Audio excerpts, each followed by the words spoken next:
జై శ్రీమన్నారాయణ అండి. ఎండుమిరపకాయలతో పల్లి పచ్చడి చేస్తున్నాను. మొదట ఎండుమిరపకాయలు కొంచెం వేయించుకోవాలి. ఇవి ముక్కలు ముక్కలుగా ఉన్నాయి.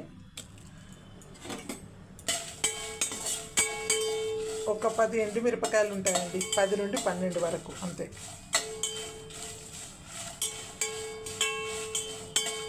చాలా తొందరగా అయిపోతుంది. వేయించిన పల్లీలు ఇంట్లో ఉంటే చకచకా చేసేసుకోవచ్చు.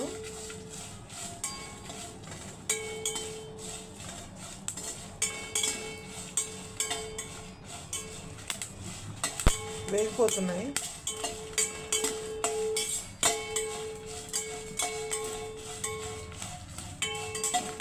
చెయ్యి వదలకుండా కలపాలి, లేదంటే మాడిపోతాయి. అయిపోయిందండి, వేగిపోయాయి. తీసేస్తున్నాను దీంట్లోంచి. వేయించుకున్న పల్లీలు, కొన్ని వెల్లుల్లి రెబ్బలు, కొంచెం పసుపు, ఒక స్పూన్ జీలకర్ర, ఉప్పు, మిరపకాయ ముక్కలు, ఎండుమిరపకాయలు, ఇవి గ్రైండింగ్ చేసేస్తాను. కొంచెం నీళ్ళు వేసేసుకొని గ్రైండింగ్ చేస్తాను. అయిపోయిందండి. ఒక్క నిమ్మకాయ ముక్క పిండుతున్నానండి.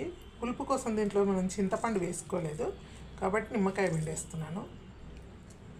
హాఫ్ ముక్క సరిపోతుంది. పులుపు ఎక్కువ కావాలనుకున్న వాళ్ళు ఒక నిమ్మకాయ పిండుకోవచ్చు.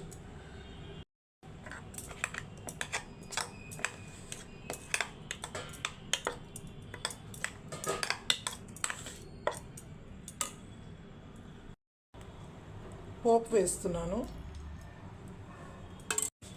మెంతులు, జీలకర్ర, ఆవాలు, పసుపు, కరివేపాకు.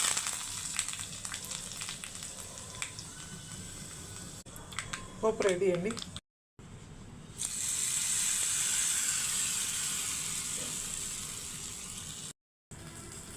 పల్లీలు ఎండుమిరపకాయ పచ్చడి రెడీ అండి.